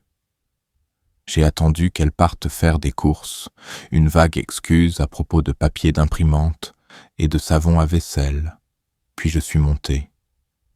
La porte de son bureau était entr'ouverte. Il ne la laissait jamais ouverte. Je suis resté là un moment, à écouter. Je pouvais entendre sa respiration, superficielle, inégale, puis le craquement du sol alors qu'il se déplaçait dans son fauteuil. J'ai doucement poussé la porte, assez pour voir à l'intérieur. Il était assis à son bureau, les épaules voûtées, fixant la photographie. Non pas l'original, une copie, froissée sur les bords. Il l'avait imprimée, agrandie. Le grain était visible maintenant, les pixels comme de minuscules fissures. Il avait entouré quelque chose à l'encre rouge. Je ne pouvais pas voir quoi depuis l'embrasure de la porte. Mais je savais. Ses yeux n'ont pas bougé quand je suis entré. Il ne m'a pas reconnu. Il est juste resté assis là, à regarder. Je n'ai rien dit. J'ai simplement marché jusqu'à la petite bibliothèque de l'autre côté de la pièce et j'ai ajusté un des volumes qui avait été poussé hors de sa place. Un acte sans signification, mais qui me donnait une raison de rester là sans parler. Quand je me suis retourné pour partir, il m'a finalement regardé. Ses yeux étaient différents, non pas en colère, non pas défiants, fracturés. La confiance qu'il portait comme de l'eau de Cologne s'était évaporée. Ce qui restait, c'était le pâle reflet de la prise de conscience. Il avait pensé que la photo était une menace, un coup dans un jeu qu'il croyait comprendre. Mais maintenant, il savait que c'était plus que ça. C'était de l'histoire. C'était du poids. Et c'était quelque chose qu'il ne pouvait ni expliquer ni enterrer. J'ai quitté la pièce sans un mot. Plus tard, j'ai regardé depuis la fenêtre de devant, alors qu'il faisait les 100 pas dans le jardin, son téléphone pressé contre son oreille. Il parlait avec des gestes vifs et animés, le genre que les hommes font quand ils essaient de convaincre quelqu'un, ou eux-mêmes, qu'ils sont toujours en contrôle. Il a tourné en rond, s'est arrêté, a recommencé. Une fois, il a levé sa main libre en l'air comme pour chasser une mouche. Ou une vérité. Je n'avais pas besoin de savoir qui il appelait. J'avais déjà posté la deuxième enveloppe. Vers l'heure du déjeuner, il était rentré. Il ne m'a pas parlé. Il n'a même pas regardé.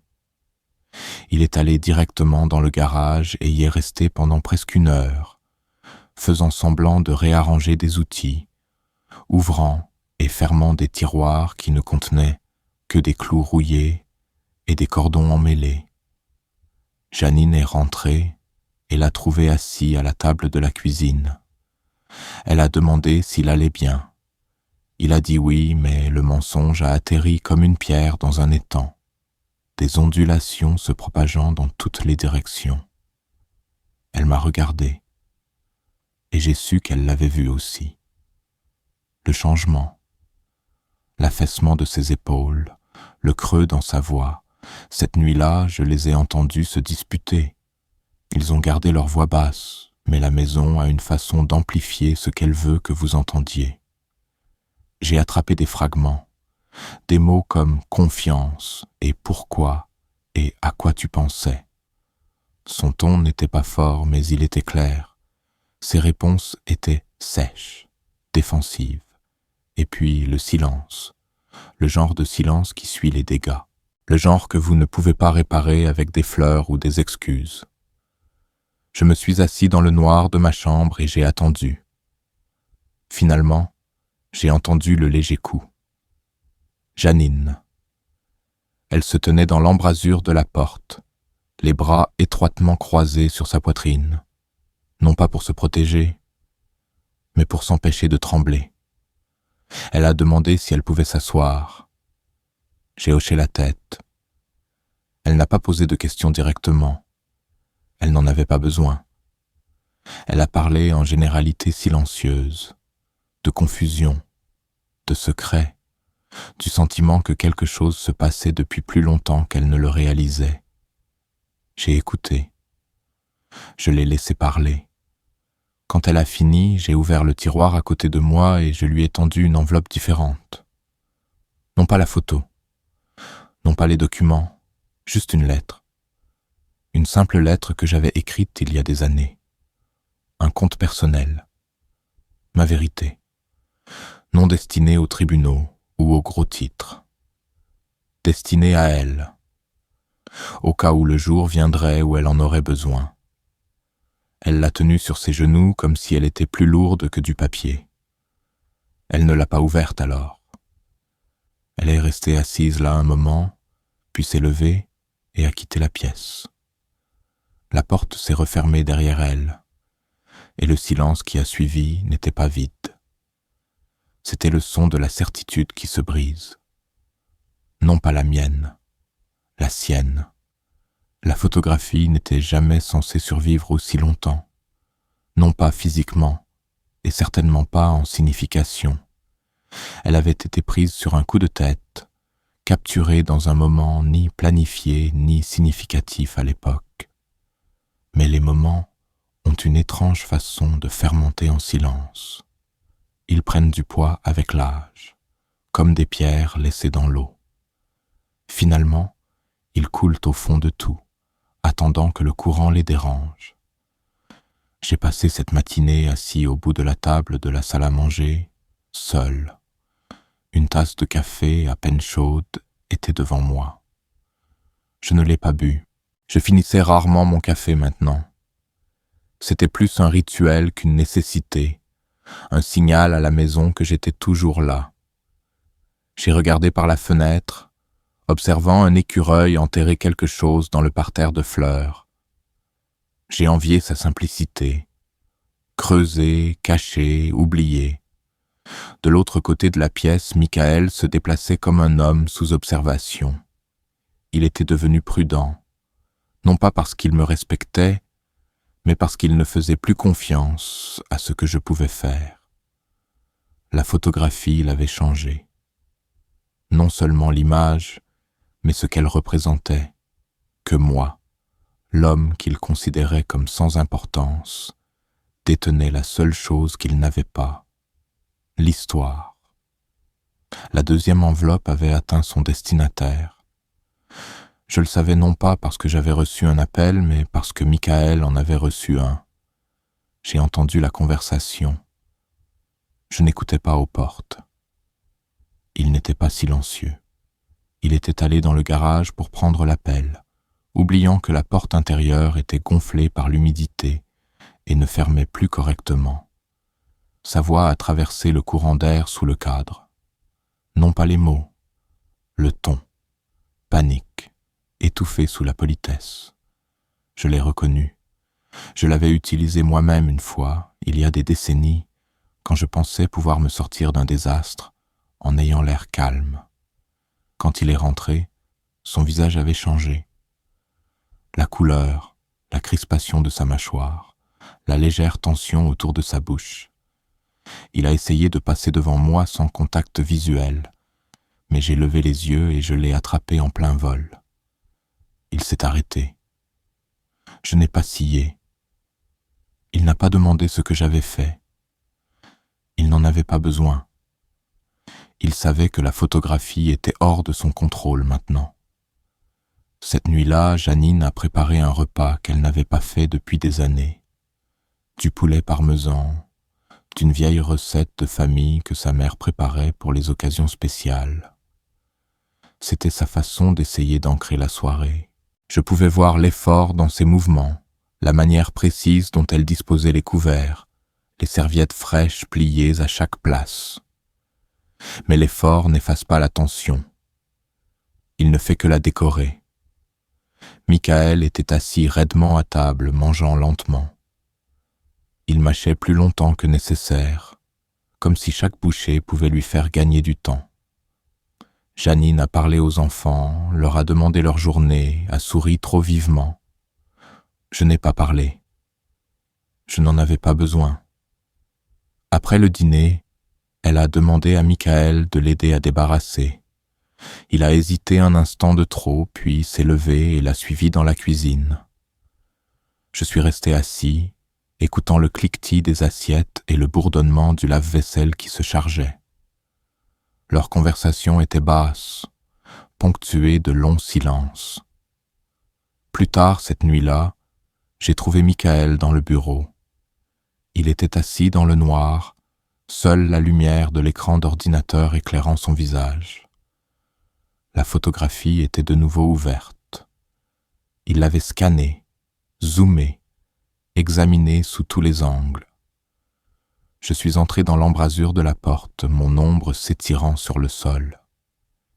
Il a légèrement tourné la tête, assez pour savoir que j'étais là. J'ai demandé s'il en avait fini avec. Il n'a pas répondu. Il s'est juste retourné vers l'écran. J'ai attendu un moment, puis je me suis avancé et j'ai atteint le clavier. Il ne m'a pas arrêté. J'ai supprimé le fichier. J'ai vidé la corbeille. J'ai fermé le programme. L'image a disparu. Mais nous savions tous les deux que la suppression était sans signification. La photographie n'était plus un fichier. C'était un fait. Je lui ai dit que l'original n'existait plus. C'était aussi un mensonge. Je l'avais posté ailleurs, à quelqu'un qui comprenait quoi en faire si quelque chose m'arrivait. Une dernière sauvegarde. Je n'appréciais pas la tromperie, mais j'en avais appris la nécessité. La vérité n'a d'importance que lorsque les gens craignent qu'elle ne s'échappe. Michael s'est levé et a quitté la pièce sans parler. Je suis resté derrière, fixant l'écran vide, écoutant le disque dur vrombir et ralentir. Ça me rappelait un son que j'entendais à l'arrière des caravanes de chantier. Le générateur s'éteignant après une longue journée. Il laissait toujours derrière lui un genre de silence qui ne semblait pas reposant. Il ressemblait à un avertissement que le travail n'était pas terminé. Le lendemain matin, il était parti. Il a laissé une note pour Janine. Quelque chose de vague et de noble. Besoin de temps. Mettre les choses au clair. Faire ce qu'il y a de mieux. Je n'ai pas lu le tout. Je l'ai vu sur le comptoir de la cuisine, plié une fois et laissé sous le repose-cuillère en céramique. Les mots ne signifiaient rien. Mais l'absence, elle parlait volume. Janine n'a pas pleuré. Elle ne m'a pas demandé si je savais quelque chose. Elle s'est juste assise à la table et a regardé par la fenêtre. Nous sommes restés assis comme ça un long moment. Deux personnes qui avaient toutes deux choisi le silence et qui en partageaient maintenant la conséquence. Plus tard cette semaine-là, une lettre est arrivée pour moi. Pas d'adresse de retour. À l'intérieur se trouvait une seule feuille de papier avec une phrase écrite à l'encre noire vive. Nous avons reçu le matériel. Il ne sera pas oublié. Pas de nom. Pas de signature. Pas de menace. Juste une phrase. J'ai brûlé la lettre cette nuit-là. J'ai regardé la flamme prendre le papier lentement, le recourbant en vagues, noircissant les bords jusqu'à ce qu'ils disparaissent. Le feu n'a pas crépité. Il a sifflé. Doux, contrôlé.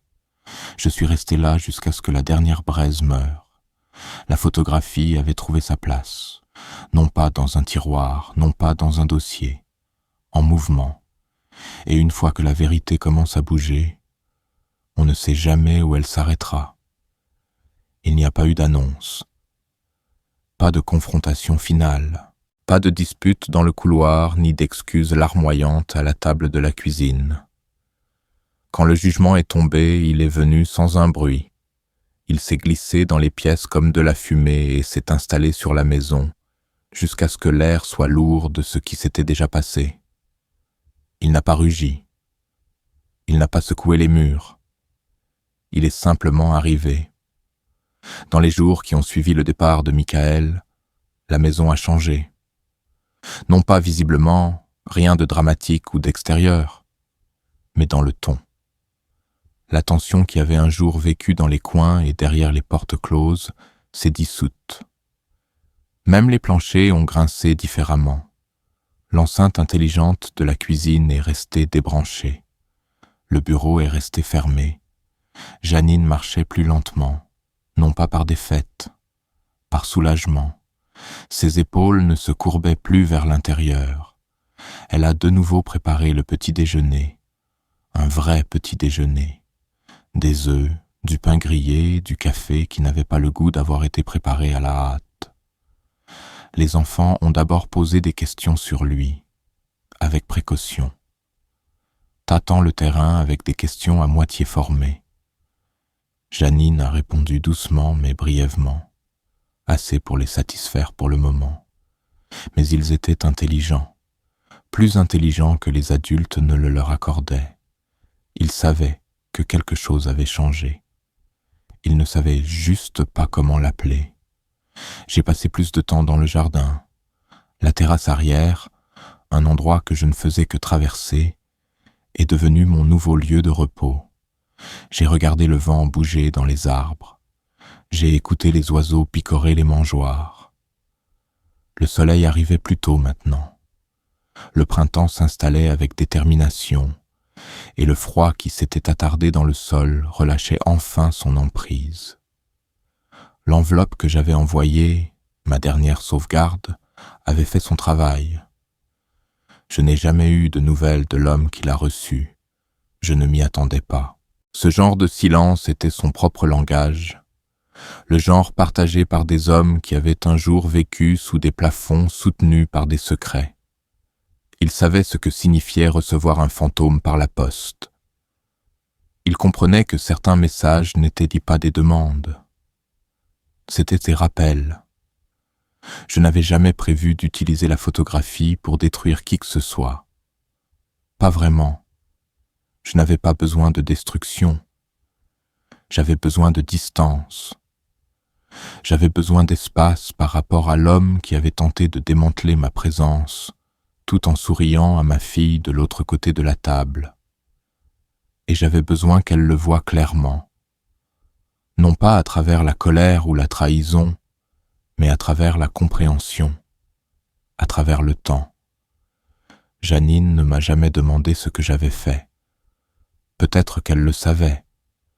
Peut-être qu'elle ne voulait pas savoir.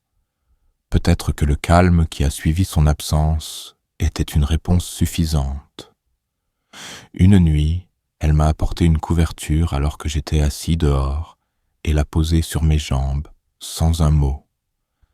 Elle a posé sa main sur mon épaule un instant, puis est rentrée. Ce contact, bref et hésitant, en disait plus que n'importe quelle conversation que nous aurions pu avoir. Le silence dans la maison n'était plus suspicieux. Il était réparateur. Je m'y suis déplacé sans précaution. Plus besoin de regarder par-dessus mon épaule. Plus besoin de vérifier le cadre de ma porte à la recherche d'une ombre ou d'un mouvement. Je ne me suis plus réveillé au milieu de la nuit au son de pas qui n'avaient rien à faire là. Et pourtant, le silence n'était pas vide. Il était plein de mémoire. J'ai souvent pensé à la vie que j'avais menée. le travail, les compromis, les choix que j'avais faits dans des pièces silencieuses, les visages dont je ne me souvenais que par morceaux, des demi-sourires de l'autre côté d'un bureau, des mains tachées d'encre agrippant des contrats, des hochements de tête échangés dans des parkings. Je n'avais jamais été un homme de drame, mais j'avais été un homme de conséquences. Et maintenant, je regardais ces conséquences résonner doucement dans les vies autour de moi. J'ai regardé Janine recommencer à respirer. J'ai regardé les enfants rire sans chercher la permission. J'ai regardé la façon dont les pièces ont commencé à retrouver leur sens. Un après-midi, j'ai trouvé la note de Michael toujours sur le comptoir de la cuisine. Elle avait été enfouie sous une pile de courriers non ouverts. Je l'ai dépliée. Je l'ai relue. Elle disait tout et rien. Il avait écrit qu'il était désolé, mais pas de quoi. Qu'il avait fait des erreurs, mais pas lesquelles. Qu'il espérait qu'avec le temps, les choses auraient un sens. J'ai plié le papier en deux, puis de nouveau en deux. Je l'ai mis à la poubelle. Il avait déjà été effacé par le silence. Cette nuit-là, je me suis assis dehors plus longtemps que d'habitude. L'air s'était rafraîchi et le vent se déplaçait bas et lentement dans la cour. Les étoiles étaient aux sorties. Non pas beaucoup, mais assez. J'ai de nouveau pensé à la photographie, à la façon dont elle avait tout changé en ne faisant rien. Elle avait simplement été vue. Et parfois, c'est tout ce qu'il faut. Non pas la confrontation, non pas la violence, juste la vérité laissée à découvert assez longtemps pour être remarquée. J'ai fermé les yeux et j'ai écouté. Le réfrigérateur bourdonnait à l'intérieur.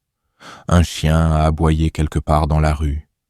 Les branches au-dessus de ma tête se balançaient doucement, craquant comme du vieux bois se reposant.